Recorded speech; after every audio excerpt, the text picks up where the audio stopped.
All of us have grown up with people taking care of us. Mom, dad, uncles, aunts, grandparents, other guardians and friends, and so on. And how did they take care of us? Well, they fed us, nourished us, housed us, cared for us when things were tough at school, tough at home, tough at work.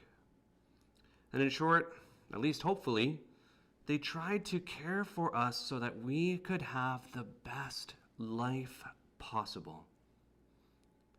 Well, Mary and St. Joseph likewise want to care for you.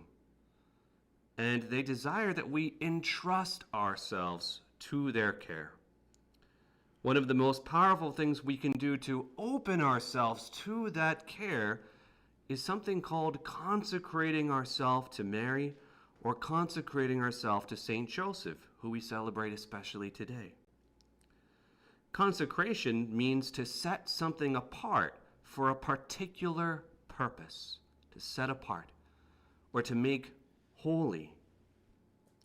So by consecrating ourselves, or our family, our parish, our diocese, our country, to Mary, what we are doing is voluntarily choosing for ourselves to be set apart to belong to Mary.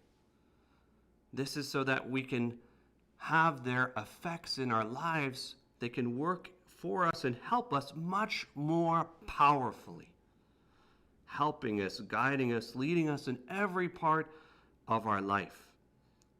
By consecrating ourselves to Mary and even St. Joseph, we can much more easily, successfully, and effectively follow God's plan for our lives. And that's the plan, God's plan, that we should want most of all, because God knows what's best for us better than we know ourselves, and He loves us. And this is why today, after Mass, we will consecrate our parish to Mary, Mother of the Church, in solidarity with bishops, priests, and so many families throughout the United States and Canada, who of course have done this even in solidarity with other countries. The Philippines, for example, I'm told, has done this recently as well. And as I mentioned on Tuesday on the St. Louis Marie de Montfort Memorial, I encourage you, if you have never consecrated your family or yourself to Mary, it is always a very powerful and good thing to do. And if you don't believe me, I invite you to try it yourself. It is life-changing in a beautiful and positive way. There are some really great books that can help you to do these kinds of things. For example, a very popular one for consecrating yourself to Mary is called 33 Days to Morning Glory. Father Michael Gately draws on the great work of St. Louis Marie de Montfort. And so that's a great resource you might find useful. We also have a new thing that's becoming more popular in the church, and that's consecrating yourself to St. Joseph.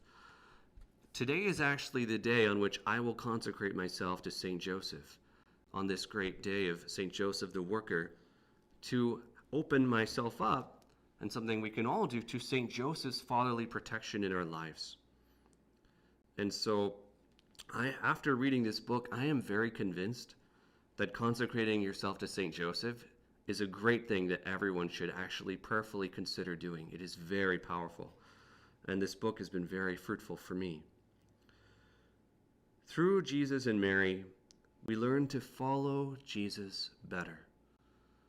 We entrust ourselves to Joseph and Mary so that we can do all of the works of God that God calls us to do.